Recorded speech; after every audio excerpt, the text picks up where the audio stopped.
आप सभी को राकेश मेहरा का नमस्कार। राकेश मेहरा जी के क्लासेस की तरफ से मैं आप सभी स्टूडेंट का हार्दिक स्वागत करता हूं। आज इस क्लास में मैं जो आपसे बात करने जा रहा हूं वो भारत में बढ़ रही एक शारीरिक समस्या पर बात करने जा रहा हूं। फिजिकल प्रॉब्लम है, भारतीयों में बढ़ रही है, अमेरिका में तो बहुत ज़्यादा। एक रिपोर्ट के तहत ये बातें हमारे सामने आई है। इस कारण से आपके एग्जाम की दृष्टि से यह टॉपिक इंपॉर्टेंट बन जाता है। मोटापा। मैं मोटापे की बात करने जा रहा हूं। बकायदा जो भारत का फैमिली सर्वे है वहां भी हमें एक रिपोर्ट प्राप्त हुई है जो मुख्य रूप से महिलाओं में मोटापे से संबंधित है।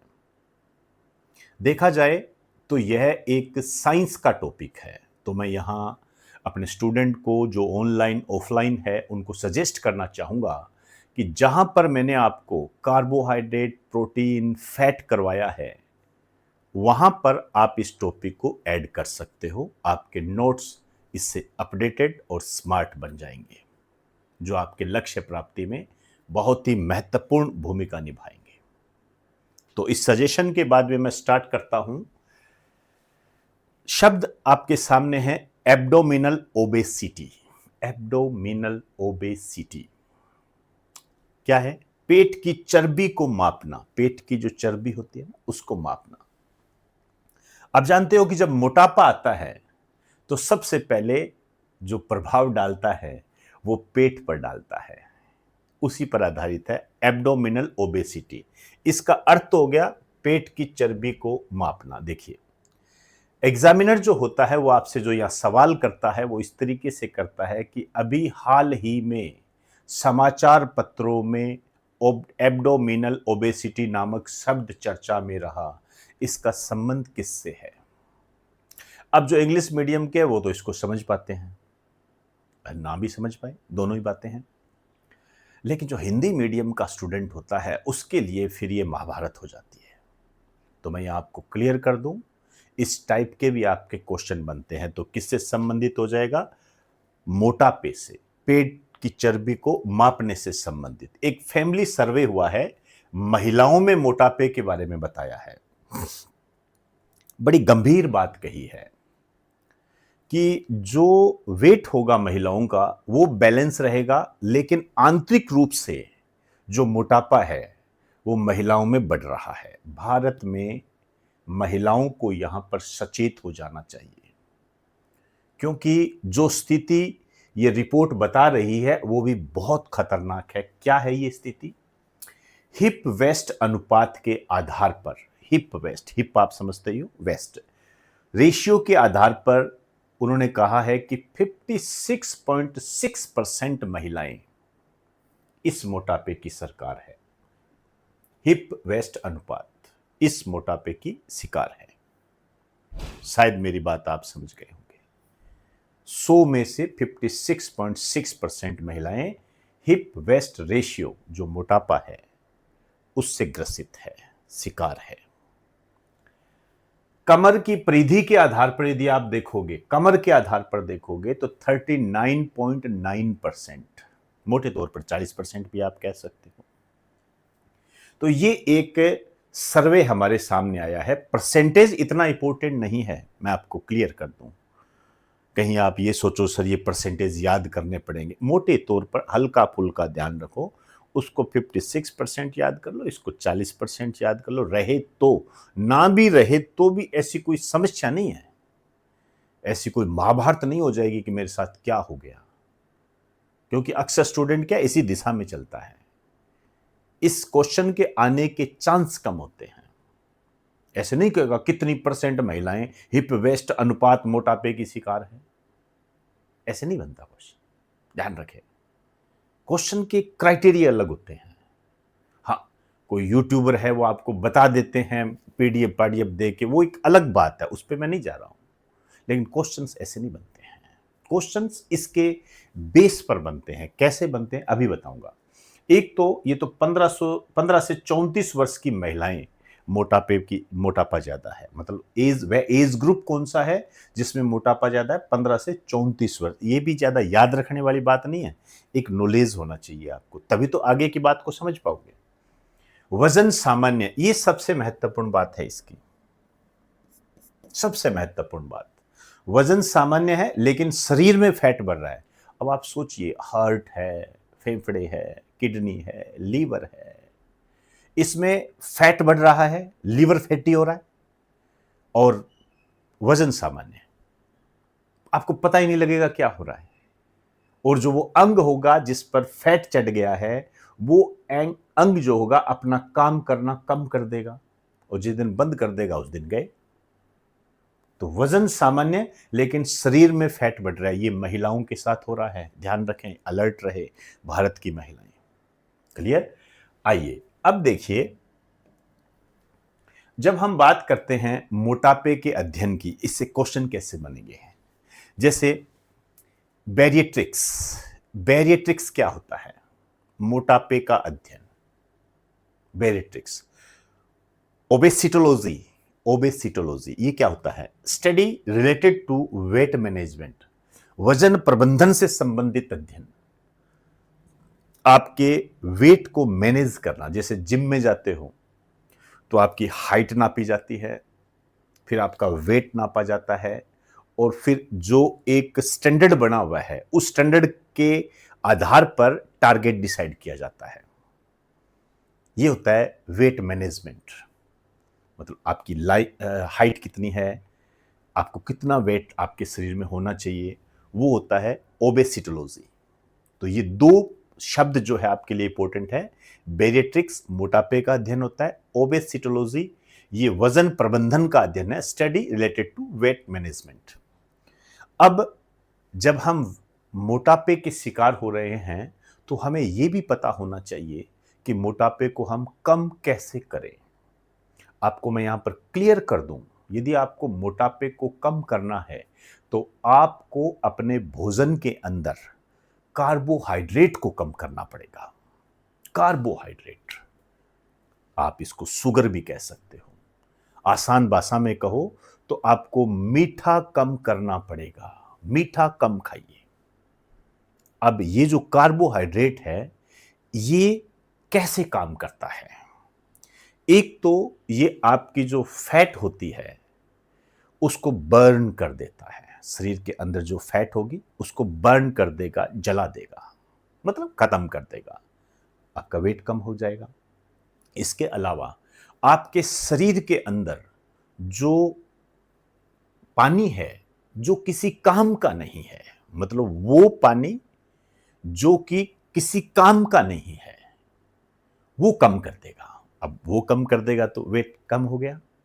और सबसे महत्वपूर्ण बात जो कि आपके एग्जाम में आने की पूरी ताकत रखती है कि यदि आप कार्बोहाइड्रेट नहीं लेते हो या कम लेते हो तो इससे इंसुलिन का स्तर कम होता है। इंसुलिन मैंने बहुत पहले आपको एक क्लास में बताया था, मैंने हमारे शरीर के अंदर पेंक्रियाज ग्लैंड होती है, अग्नाशय ग्रंथि होती है, याद कीजिए, उसमें बीटा सेल्स होती है, याद कीजिए, उस बीटा सेल से एक हार्मोन निकलता है इंसुलिन। यदि आपको याद आ रहा हो तो बता दूं, इस इंसुलिन की खोज जो है बेस्ट और बेटिंग ने की थी। आपको याद होना चाहिए इस इंसुलिन के अंदर कौन सी धातु होती है? धातु कौन सी होती है? मैं 4 ऑप्शन देता हूं, जिंक, लोहा, मैग्नीज, पोटेशियम। कमेंट बॉक्स में मुझे बताना कि इंसुलिन में कौन सी धातु होती है। देखते हैं आप कितनी अच्छे तरीके से अपनी तैयारी को आगे बढ़ा रहे हो, और सभी स्टूडेंट इसका आंसर देंगे।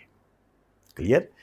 आइए, तो मोटापे को कम कैसे करें, ये जो अभी मैंने आपको बताया है उस पूरे प्रोसेस का नाम क्या है? Keto diet. कीटो डाइट क्या होता है आपसे पूछा जा सकता है। Low carb diet, low carb diet से तो आप समझ जाओगे, लो मतलब कम, कार्ब मतलब कार्बोहाइड्रेट, डाइट अपनी डाइट में कार्बोहाइड्रेट को कम करो। तो कीटो डाइट का मतलब क्या हो गया? अपनी डाइट के अंदर, अपने भोजन के अंदर कार्बोहाइड्रेट की मात्रा को क्या करना है आपने? कम करना है। क्लियर? कार्बोहाइड्रेट का इस्तेमाल कम करें, प्रभाव क्या पड़ेगा? इंसुलिन का स्तर कम हो जाएगा। अभी मैंने बता दिया। इंसुलिन क्या है? वजन बढ़ाने वाला हार्मोन है, आपको पता होना चाहिए। वजन बढ़ाने वाला हार्मोन कौन सा है? डायरेक्ट क्वेश्चन आता है ये। वजन बढ़ाने वाला हार्मोन, भूख बढ़ाने वाला हार्मोन कौन सा होता है? Hunger hormone. ये आए हुए हैं आपके एग्जाम में, साइंस से संबंधित है। वजन बढ़ाने वाला हार्मोन कौन सा हो गया? इंसुलिन। फैट बर्निंग, आपकी फैट को जला देगा। शरीर में जमा अतिरिक्त पानी, ऐसा पानी जो एक्स्ट्रा है, उसको कम कर देगा। तो इंसुलिन के ये जो कार्बोहाइड्रेट कम इस्तेमाल करोगे तो इसके ये 3 प्रभाव पड़ेंगे।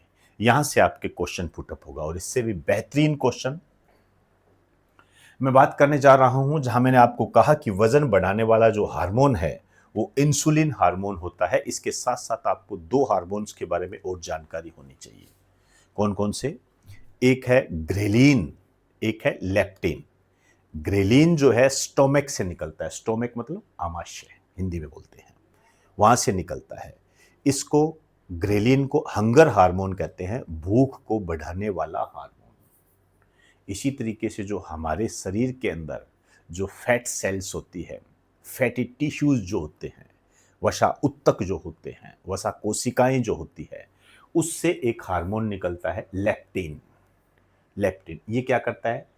सेटिटी हार्मोन। सेटिटी, सेटिटी मतलब इस शब्द को आप सेटिस्फाई से जोड़ सकते हो।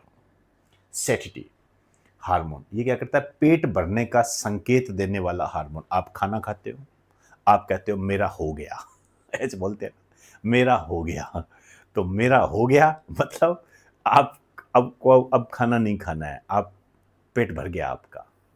तो पेट भर गया इसका मतलब आप खाना नहीं खाओगे, तो कुछ रिलैक्स मिलेगा खाने को, भोजन को, आपके शरीर को कुछ रिलैक्स मिलेगा। खाना भी कहेगा बहुत बढ़िया बात है यार, मेरा पीछा तो छोड़ा। तो पेट भरने का संकेत देने वाला हार्मोन होता है ये, पेट भरने का संकेत देने वाला। यहां पर आप कह देते हो अब मुझे नहीं खाना। अब नहीं खाना मतलब कहीं ना कहीं इसका संबंध क्या होगा? वेट को कंट्रोल करने से होगा। क्योंकि पता लगा खाए जा रहे हैं, 2 रोटी, 3 रोटी, 4 रोटी, 5 रोटी, 6 रोटी, 10 रोटी, और ये आपका जो लेप्टिन है ये निकल ही नहीं पा रहा।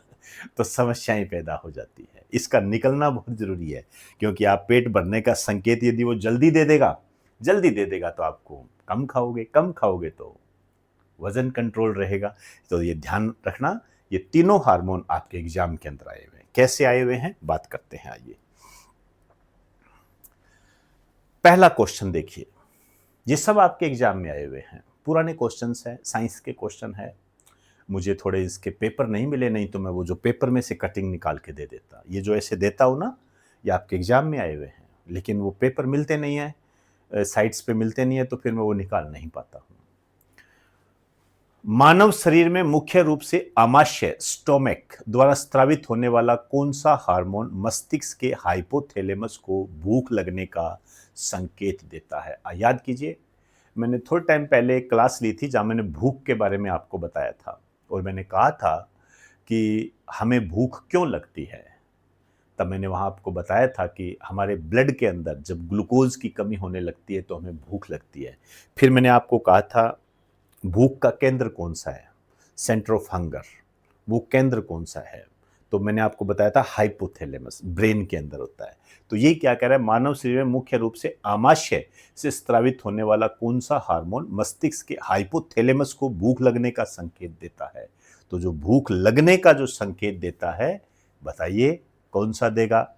लेप्टिन, ए, बी ग्रेलिन, सी इंसुलिन, डी सिक्रेटिन। तो क्या हो जाएगा इसका आंसर? इसका आंसर हो जाएगा ग्रेलिन। ग्रेलिन देता है हंगर हार्मोन। ये देख लीजिए, ये देखिए आपके सामने है सारी चीजें।